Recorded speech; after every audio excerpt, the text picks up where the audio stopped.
Yo, what's going on, you guys? Man, we back for another episode. Think to Freedom podcast, man. Hey, this week I got my player partner, my brother, man, Michael Lee, aka Ice, man, aka Mr. Ice, the photography in the Yes, building sir. today. What's going on with it, bro? Man, nothing much, bro. Just enjoying life, man. Enjoying life, bro. Hey, 2020 has showed us one thing that's for sure. We gotta live life to the fullest, man. Every day we Right. gotta go hard and stay at it, man. Right. So, bro, before we get into, bro, once again, bro, I appreciate you for jumping on the podcast, man.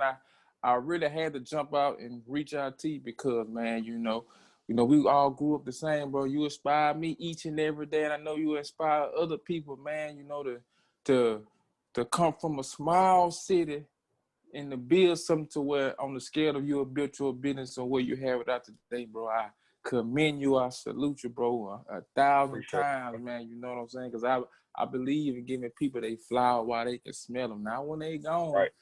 man, people need to hear so they can continue. That might have helped motivate, you know what I'm saying, somebody else to keep going. So, bro, Right. I Right. definitely, Right. I definitely, I definitely want to, salute you on that, bro. Because you definitely Man, I doing your appreciate you for thing out putting me here, on bro. here, bro. I Yeah, appreciate you bro. for putting me on here, even having this platform, because, like, a lot of people need platforms like this. You know what I'm saying? Like, you start working, and then it's like you want to get a message out there, and you limited on the way you can put your message out there. You know what I'm saying? So, Yeah. like, things like this help everybody out to be able to, you know what I'm saying, get your word out. So now your listeners are going to be able to hear what I have to say now. You know what I'm saying? So it's Yes, both sir. both of us helping each other out. You know what I'm saying? So I appreciate the opportunity, bro. Yes, sir. So, bro, I ain't gonna waste no time. I'm gonna jump on it. So, look here, Let's go. for everybody who do not know you, bro, let the people know exactly who you are and what you do. All right, bet. All right, so first of all, my name is Michael Lee. I was born and raised in Shreveport, Louisiana. A lot of people might know me from the Ratchet City Boys, which was like a hot music group, man, like 10 years ago. You know what I'm saying? So Yes. I kind of built my name up from that. You know, I was Iceman on the track, and then man, I just started getting into the photography and video thing. Man, it just pretty much took off. You know what I'm Yes, saying? sir. So it's just like, yeah. Yes, sir. So, hey, I'm glad we jumped on that because I was gonna talk about that anyway. So we gonna start we got time. We gonna start all the Oh, we got a way lot of from the, time. I'm ready. yeah, we gonna start from the beginning, man. So let's talk about the Ratchet City Boys. For you guys who on the phone, I'm a DJ. You know, first I knew Iceman for before even rapping. We did the Right. band thing. He was The at band thing. Woodlawn. I was Yep. at Huntington. That's how Yes, far sir. back it goes, man. Right. Back of the King Classic Battle of the Bands, man. We Right. really was like the All star band, last. all that. Yeah, Yeah, yeah. yeah, yeah. We really was that last breed when the band was the band. You know what I'm saying? Right, right, right, When people took pride in it, and hey, we came to right, step each and every weekend. So that's what right. we first jumped off at. So then we gonna fast forward a little bit during this time about I want to say about '07, '08. Correct me if I'm wrong. It's around the Yep, on Ratchet that song. City Boy time, and at this particular time, we were DJing. It was between me, D Red, and Yoshi. We were DJing at this spot called a team spot called the Hot Spot down there. Yeah. It was jumping, It was and definitely that, man, the hot spot. oh for real. And at this particular time, bro, the Ratchet City Boys was formed. And y'all have a hit to where it's a Shreveport classic forever. Right, right. I'm out my mind, man. So break down how the Ratchet City Boys even come together, and then after coming together, how was it having a hit song during that particular time? How was it migrating through the artist world and rapping Right, and right. making beats? How did that whole thing even come together? Man, it's crazy, bro. So it all started off because my pops used to be a DJ, right? So I was Mm-hmm. always around music. Some of the DJs in the city who were older, I didn't find out until like later on that they used to be in my crib, like with my pops scratching and doing all that stuff. So I was always around music. You know what I'm saying? So when I started getting older, I started like trying to dabble into doing like the beats and stuff like that, like just trying to get a feel for it on my own without my pops or whatever. So I remember when I went to Houston, I probably was like grade where I was probably like in ninth grade. That's when I recorded my first official song on Pro Tools, because everything else was just like tape recorders and your Dublin and you know what I'm saying, like the old Yeah, stuff. yeah. I recorded my first song in ninth grade, and I brought it to the school, and everybody was like, "Oh man, you need to start doing this." At this time, I wasn't even taking it serious, bro. I was just like, you know what I'm saying? Like, I'm just gonna be doing music. I like doing music. So I started getting these different groups together, like my homeboy and stuff at school, and my cousin Zay. You know what I'm saying? He was at Shreve at that time, and then I think it was sophomore or junior year he transferred to Woodlawn. So we was going to school together. We was around each other more. So I got my first Pro Tools set up, and he got his first Pro Tools set up. So I used to record some stuff, and I send it to Zay. Then he record some stuff. He'll send it to me, and then we'll just link up. And all of a sudden, we just like end up getting this little small studio spot at his one of the girls who was talking to at that time in the backyard. So Yes, that's when we sir. started recording music. At this time, I'm still working a full-time job, bro. I was working in a pharmaceutical warehouse. And it's crazy because that's why I came up with I'm a Mind It. Like I used to pick up boxes and put them on the pallets and doing all this stuff right here. And like I just had it just started coming to my mind. Like I'm my mind. I was just doing a rhythm. And I went home. I remember I recorded because at first originally I had made the beat for it. Like on the original mixtape the Baby had hosted for us. I think it was called Best of the Boot Volume 1 or something like that. I had made the original beat and it was just me on it at first. And I took it to Baby. He was like, "Man, this is a hit. This is a hit." So after this time, that's when we formed the Rated City Boys group. It was me, Diamond King, and Big Zay. And Zay remade the beat, took it to a whole nother level. You know what I'm saying? I added both of them on it, took it to a whole nother level, bro. And from there, shoot, it was just like, I don't even know how it took off, bro. It's crazy. I just know we took it to the high spot one time, and I think D Red played it that night. I think it was like on a Friday night or something like that. And we took it back the next time, and you played it, and we got the same response. It was like, shit, like we got a hit. So Got after that, something right there. we just started coming to the high spot, bro. It was like every weekend we was in there. Hey, play this, play this. And after a while, it went from us asking to play it to the people coming to ask to play it, and it just like it took off from there, bro. Yeah, hey. During that particular time, I don't think a lot of people really understand the level of partying, the level of entertainment. Like it was a whole Man, nother. Street Pole It was was, a whole man, yeah. yeah. It was a whole Bro, nother it was a pedestal. whole different era at that time, bro. Like, it was right after Hurricane had just got signed too. So like, it was just a whole lot of music talent, bro. Like, so much talent in the city. Wild Yellow, Big Papa, like all those people. Everybody was dropping hits. So you know what I'm saying? We all feeding off each other energy. Baby bringing people to the city. You got people at Coco. So it's like, we just everybody trying to get this. You know what I'm saying? Going on. You got the DJs helping the artists out. So at that time, I feel like it was a lot of unity. So it wasn't as hard for the artists. You know what I'm saying? Like at that time, like, okay, boom, we know, like, okay, let's go build a relationship with the DJ. You know what I'm saying? Let's go show the DJ some love. Let's keep going to the club. Let's get our face familiar, doing that way. So like the DJ, like, okay. It was a lot of times we'll come to the hot spot of Manila, they just hand us the microphone. They be like, "Hey, y'all know what time it is tonight? We ain't want no money. We ain't want nothing." It's like, hey, the DJ giving us the time to shine. Let's go. You know Let's what I'm saying? A lot of go. artists these days, they lose it, bro. They be like, "Oh, no, man, I got to get paid. I ain't paying no DJ. I ain't doing this." But it's like, bro, you got to get your face out there some way. If this your opportunity, if you go right now's the time to go. We just seeing our face, and we always doing it. Just grew it from there. Consistent, pretty much. I would tell you what the key. And then this was the time right before the internet really, really popped off. So Man, y'all right before really, it was just MySpace at this time, bro. yeah, it was. Hey, it was still getting it out the mud, man. Even Right. we don't went on trips together, Atlanta, different Yeah. shows, whatnot. Like we Right. was really, it was really, y'all was really getting show money. Like no Right. lie, no cap. Like it was a real Right. deal. To where like today in 2020, you still hear I'm out my mind in Right. rotation, bro, hands Right. down. So. Man, that was a great party. So that's how it all kicked off with my boy Mike. So Right. check it, Mike.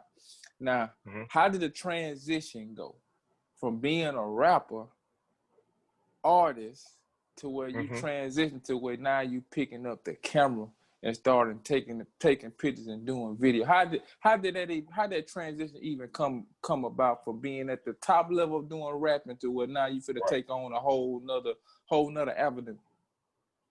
Man, that was crazy, bro. Cause I remember I had did this song. This time I was solo. Like the group had kind of broke up and separated or whatever. And like I was just doing solo stuff. It was me and Spider-Man. Like I was still doing shows and Spider-Man to be the dancer or whatever. So like I found out about YouTube. Like I found out because we had did one. I had this song called Ratchet Walk, and we did like a little YouTube video on my phone. And I seen how many views it was doing. So I was like, hold on, let me get me a little camera, to get the quality better or whatever. So we started doing videos on there, uploading on YouTube, and I was seeing a response on it. So I was like, dang, I need to start, I was shooting my own videos, bro. Like I put it on the tripod, press record. I go over there, like get in the car and like, what I'm saying, have different spot, or I give it to Spider-Man, tell him record me, whatever. So I started doing the videos first. And from there, I just started like, falling in love with the camera, like trying different stuff. Let me take some photos of this plant. Let me take some photos of this food. Let me take some photos of my sister. And like people started being like, hey, bro, you got an eye. You need to look into doing this. And from there, I just kept on taking pictures. And then from there, I just started growing more interest and want to learn more about it. And then I remember I got fired from my pharmaceutical job, and I had just had my son. So at this time, it was like I didn't have any more income coming in. And all I had was this camera. It had been sitting down collecting dust for a while. So I just picked it up one day, and I was like, bro, I gotta learn this mud even more. Started downloading YouTube videos and, watching different tutorials and books. And from there, I made it my passion pretty much, bro, just from something small like that. And then that situation, me being fired from my job and not having nothing else but, seeing that camera right there. And it just like, I picked it up, and from then I haven't put it down. Gotcha. Well, and what year was this, bro? Do you remember what year it was? 2012. It was 2012. Ooh, 2012. What is it? That was number 8 years ago. It's crazy how fast. Bro. So when you picked up that camera and you were like, man, I'm gonna be full-fledged into this camera. How long did it take you to be like, okay, I'm comfortable enough to really just jump out there and really go on my move? After I got fired from that job and I picked it up, I started working at what's the name of that call center? U.S. Support. U.S. Support. I started working there for like probably like 3 months or something like that. And I started getting, at this time, I'm working at U.S. Support, and I'm going downtown in front of Southport where they got the water come from the ground and stuff. You know how it'd be like a lot of families and stuff. So I had to go out there and pass out my flyers, like, just trying to get some bookings or whatever. So it started I was getting those little $50 bookings coming in and working a job. And I have people who want to book at times while I was at work. So at that time, I had to make a decision to where did I want to keep doing my job or did I want to do the photography thing? At this time, I'm only getting paid $50 for a shoot. Maybe sometime I'd be like $25 just to get the person in. You know what I'm saying? So I started doing that. And then like I said, the booking started coming in. So I was like, man, I don't know if I still want to do this. I don't know if I still want to do this thing up here at the call center thing. So I missed 2 weeks of work, bro. I ain't gonna never forget. I missed 2 weeks of work. I didn't call in or nothing.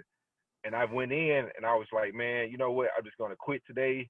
I can't do it no more. They told me out of their mouth, they said, man, I didn't even realize you was gone. I'm glad you came in to quit. If you want to get your job back, you can. From that day right there, bro, it showed me to where it's like, I care more about myself than my 9 to 5 did at the time. They didn't even realize I was gone. You know what I'm saying? So from that time right there, I was like, bro, nah, I got to stick to what I'm already knowing. Right now, it ain't booming. I'm finna make it boom. You know what I'm saying? And shout out to Dude, D-U-D-E, man. I hit him up when I was working at the call center too. And me coming around him all the time and seeing him at the studio all the time and just working. At this time, he didn't have no 9 to 5 either. He was just doing his music every day. And I came up there one day and I was like, hey, bro, y'all having any like opening spaces up here that is not being used? And it was like a little room that they had like old wood and like all type of stuff that was never used. You know what I'm saying? I was like, hey, I'll start off right here. You know what I'm saying? I hollered at him and Johnny. They let me get that space right there, and the rest was history, bro. The rest was history, man. The rest is history. Tell me, so, hey, so, all right. So, now you went to the camera full-fledged. So, while you working this camera, what particular moment while you were doing, you were like, yeah, I'm really on it. Like, what was that? Man, what was that pitiful moment? Man, I remember this. At this time, I'm on Instagram heavy, bro. I'm shooting all the models in the city. You know, I had the magazine thing too, right? I had started like the women's magazine when I Yeah, got my first book. talk about that for a minute, real quick. Just running back about the magazine, man. You gotta let them know because that really falls into the brand on what you built to this day. Right. So let's jump on the magazine. So man, I used to always like try to get into different stuff, man, and it's like it was always being that I'm from Shreveport. Everybody knows it's a small city, so it's like when you tell somebody, it don't matter how good your work is. Sometimes they be like, where you from? Like, I'm from Shreveport. They're like, I never heard it before. So they overlook your work and they like, you know what I'm saying? They make it seem like you haven't been doing what you want to do because you're not from a bigger city, pretty much. And I went through that a whole lot, like starting off in the photography thing, submitting my photos off to different magazines, and they'll be like, no, we can't accept that, or who are you, or this and that. So I was like, man, I'm gonna start my own magazine. And I linked up with my cousin Tim, shout out to Tim, and we came together. It was like, hey, bro, I do this photography, you doing this body paint, you know, I do graphics. Hey, we finna link up and make this happen. We started shooting the models from the city and, like, you know, featuring them in the magazine. And shout out to DJ Jack Frost, man. He used to work at the Onyx in Dallas. I reached out to him on Instagram and I was like, hey man, I'm starting this magazine and I'm trying to feature DJs and like entertainers in here as well. What can you do to help me out? And he was like, show me some of your work. And I sent him my work in. He was like, man, I love it. He was like, the only thing you got to do is type up the letter to the Onyx headquarters and let them know, you know, you're trying to have an event there. Never did that before, bro, but I did some research. I typed it up. I sent it off to the Onyx, and they allowed us to have the not only at the Onyx in Dallas, they allowed us to do it at the one in Houston. I think the other was in like Charlotte, but we didn't do it there. But we had 2 Onyx events, and like that made the magazine grow because I started doing it at different clubs where I feature a DJ and then I feature the entertainers. And if we had some music artists with us, we'll let them perform. And it would just start doing events, bro. I don't know how all this stuff happened. I just know I was just like sending DMs out, bro, and people are right back. And I just like, okay, what does it take for me to do this? They tell me what to do, and I just go do it. And they just kind of made that go. Like, I did like 4 issues of the magazine. I had models from Dallas, Miami, from all over the world. And I was still living in Shreveport, bro. I was still living in Shreveport. But my first, you asked about what was the first thing that really just made me catapult, like, at this time, I remember it was my first time ever being on an airplane or anything. I got booked to Miami. That was my first like flight period in my whole life. Somebody flew me out to Miami for photography. A model hit me up on Instagram and it was like, hey, I love your work. I see you got a magazine. I want to be featured in your magazine. At this time, I'm seeing all the other photographers from around the world who I've been studying, like they all traveling everywhere. So I was like, dang, somebody hit me up. Like, all right, so she hit me up. She's gonna pay for me to fly out. So I'm gonna make a post telling other models that I'm out there, you know what I'm saying, and see if somebody book me. I got 10 bookings. So that covered my whole 3rd issue of my magazine was all Miami models, bro. And I was still staying in Shreveport.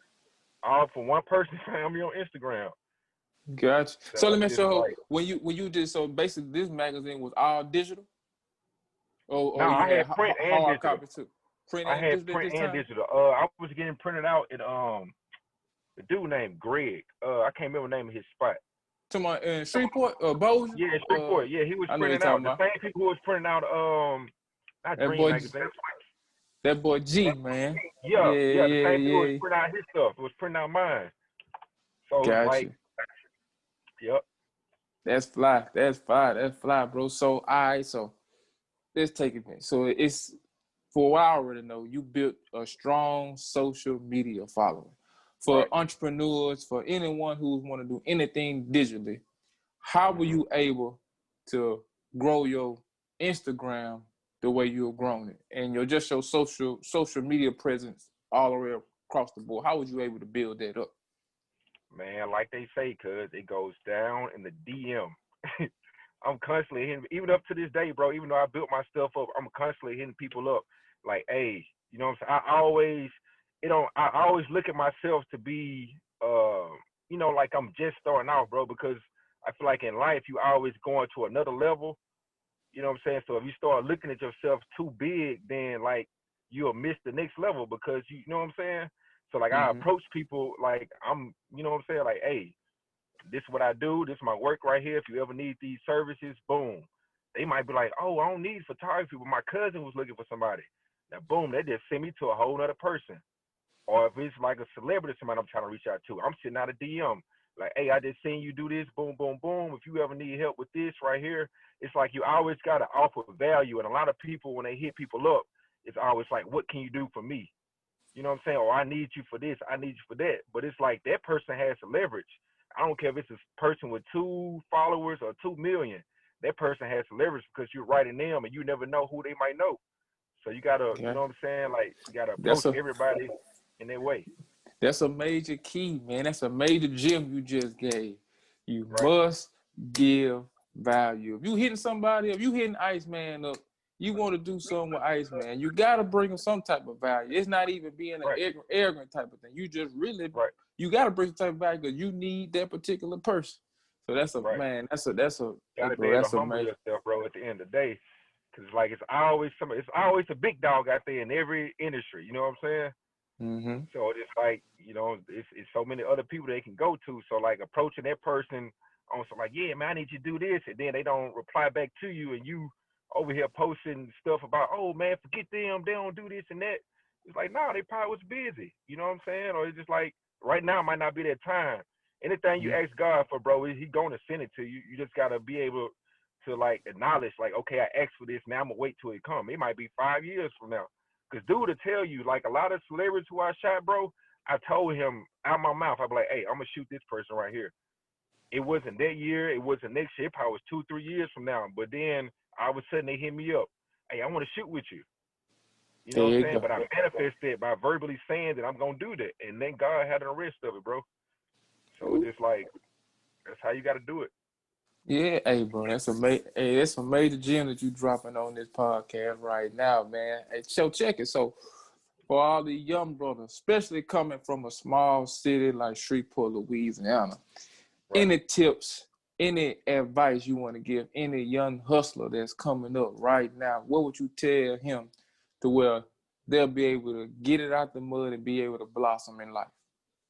Right. All right. So the first tip I give, bro, is to find out what you want to do. Once you find out what you want to do, the next tip is to find out why you want to do that. Once you get those 2 things, bro, it's gonna lock in into your mind, and it's like, because if you don't know what you want to do, then you're gonna be doing a whole lot of stuff. You know what I'm saying? If you don't know why you want to do that, then you're gonna always find yourself being stuck because you're forgetting the reason why you're doing it. You know what I'm saying? Like a lot of people might want to get into doing music or get into this business. It might be like, okay, I want to get this just so my family can get out the mud, or just for, you know what I'm saying, just so I can buy this car that I want, or just so I can get this. It don't matter what your why is. You have to know what your why is. You know what I'm saying? So whenever you get to that moment to where, because it's gonna happen, get to that moment. It still happens to me now, where it's like you feel stuck or you feel like you're not moving forward. If you don't have that why to reflect back on, you just gonna be stuck and you're gonna quit. You know what I'm saying? But if you Mm-hmm. got to drive, like, hey man, I'm trying to move into a better neighborhood, or I'm trying to do this for my family, or I'm trying to do this. Every time you get stuck, bro, you're gonna be able to sit back and look at that why. You know what I'm saying? You're like, hey, I can't lay in the bed today. My mama gotta eat. You know what I'm saying? I say I want to be able to pay my mama bills, so I can't lay in the bed today. Or I can't allow myself to be stuck today because this is my why. You know what I'm saying? So I always find out what you want to do and know why you want to do it, bro. I feel like those are 2 key factors that everything else can, you know what I'm saying, follow along for that. But I feel like once you get those 2 key factors, bro, everything else will start moving for you. Yes, sir. So, man, that's some wise words, man, because I consider you being very successful in this photography and video game, man. You know what I'm Man, saying? yes, Hey, sir. it's a blessing to be able to come from where we come from and be able to do what we do, man. Because, like, man, it's a Bro, lot of people. Cause anybody know about Louisiana? We the bottom of the barrel, man. The yes, education, man. opportunities, and I say anytime if you can make it out of Louisiana, you can make You it can make it out anywhere, anywhere bro. in the world, And you man. want to know what's crazy, bro? The crazy part is like a lot of people when you go out to these different cities and states, like if you don't tell somebody you from Louisiana, bro, they feel like you the smartest. Just having a conversation with us, they feel like we're the smartest people in the world because we come from a spot without a lot of opportunity. You know what I'm saying? Like in New York, LA, all these spots, you can walk out your house. If you do music and walk out your house, look to the right, you see 5 record labels. You know what I'm saying? Or you walk, if you doing modeling, you walk down the street, you see 5 fashion companies or whatever. But in Shreveport, you always working to, you know what I'm saying, to find the opportunity. And it's like it's not any spots back home. Like it's not a big label that you can sign to that can just take you to that next level. So you steady grinding, grinding. So once the opportunity comes to you and you get that one spot, bro, it's all it takes for somebody from our city. Just one opportunity, bro. And I feel like it's over with. If you got that drive in you, you know what I'm saying? So take that same drive with no opportunity and one person give you the opportunity and you keep that same drive, ain't nobody gonna be able to stop you, bro. Yes, sir. That's crazy. That's some major gems right there. The major Real, bro. keys. That's all it takes is that one time. It don't take a whole lot. It just takes that one time for one person to say yes, or for one person to say, you know what, I'm gonna give you a chance. Cause that's how I came out here to Dallas, bro. Like the whole transition for me coming to Dallas, I went to it was a strip club out here called DG's.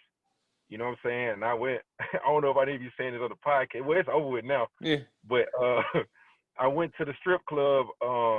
You know what I'm saying? Because they hit me up about doing the photos for the girls. And I was there talking to the owner, and he was like, he's like, yeah, man, we're trying to get more people in the club and trying to do this and that. And I was like, y'all got somebody over your marketing department? And he was like, no, man, every time we bring somebody in this, from Dallas, they always doing this and that. I'm still staying in Shreveport. I was like, shoot. I was like, I did a little marketing for the strip clubs back home. I said, y'all looking for somebody? And he was like, yeah. So I was like, shit, I like to give it a try. You know what I'm saying? He was like, okay. He said it was on a Wednesday when I went down there. And he was like, okay, I'll give you 2 days. If you can get at least 30, no, it wasn't 30 people. It was like, you can get at least, because I ended up getting 30 people to come in. I think it was like 5 or 10. It was something, a low number. They had made me my own flyer. It was called Iced Up Fridays. And he was like, if you can get at least, I think it was 5 or 10 people up in there, then, you got the job. And I ended up having 30 people. I posted a flyer on my Instagram, and I sent it to a whole lot of people. And they came in and showed the flyer at the front door. So he was like, man, you did way more than what, I told you to do in a short amount of time. So from there, I got the marketing job at DG's, and I was still staying in Shreveport. You know what I'm saying? I was getting paid $450 a week.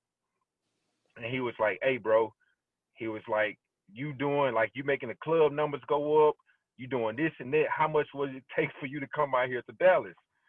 And I went home, and I was thinking, I was like, dang, like, this a big move. Like, and I would have sit down. I came back, gave him the number, bro, and he was like, okay, boom. And I moved to Dallas. Just off like a job that. I ain't had no college in it, I ain't had no experience. I just took a chance. And I was like, Yeah. you know what I'm saying? And that's how I ended up out of Dallas, bro. That's crazy. I never That's knew why I that say it don't story. take number one person, bro, to give you a chance. Like, he ain't asked me nothing about, oh, you got a college background in this, or what do you do this? He just told me to prove myself, and I did it. You know what I'm saying? I was in Houston at this time doing photo shoots, and while the models was changing the clothes, I was sending out DMs and posting on my Instagram and doing my stories and all this stuff, and then go back to shooting.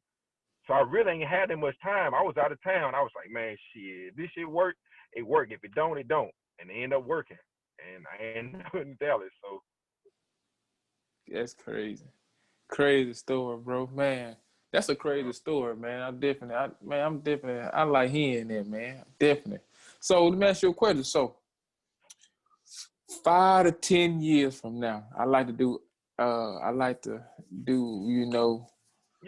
predict yeah. what we doing. So 5 or 10 years from now, what we gonna see? Iceman, Michael Lee, Iced Up Photography. What we gonna see? What you gonna be doing 5 to 10 years from now? Man, for sure I'm gonna be retired retired in about 5 or 10 years. But I'm gonna have multiple studios. I've already hired my first photographer and trained him, so I'm gonna have multiple photographers. So my game plan is to have multiple studios, but like on more of a production type thing. What's the name of that company everybody used to take pictures at in Shreveport? Portrait Uh, Innovation, I think oh, it you was talking called. about like with the school yearbooks and all that? Yeah, like Portrait Innovation. This is like a spot on your drive. You can go in and get all your Yep. family photos and stuff. But I want studios like that, but more of a production type thing. You know what I'm saying?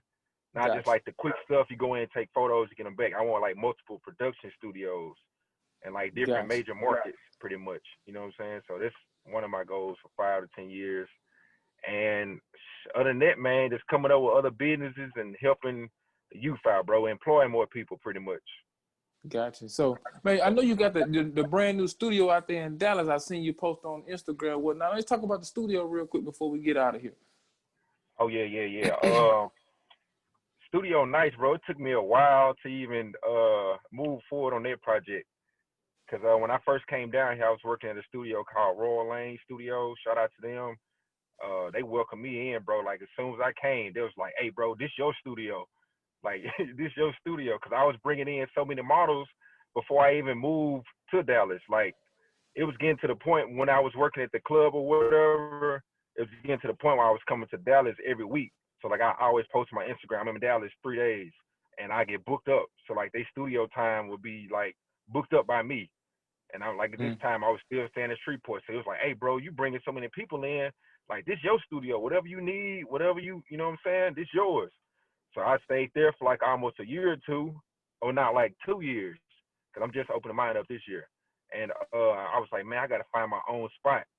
So like all last year, at the end of last year, I was looking for a spot, and like everything would be like a good building size with small parking, or big parking lot, small building, or the building good, no AC unit. So I ended up finding the building I have now. I found it in May. Yep, I ended up finding it in May, and been in there ever since, bro. So throughout the whole quarantine, I've been in the studio, and it's like haven't looked back since, bro.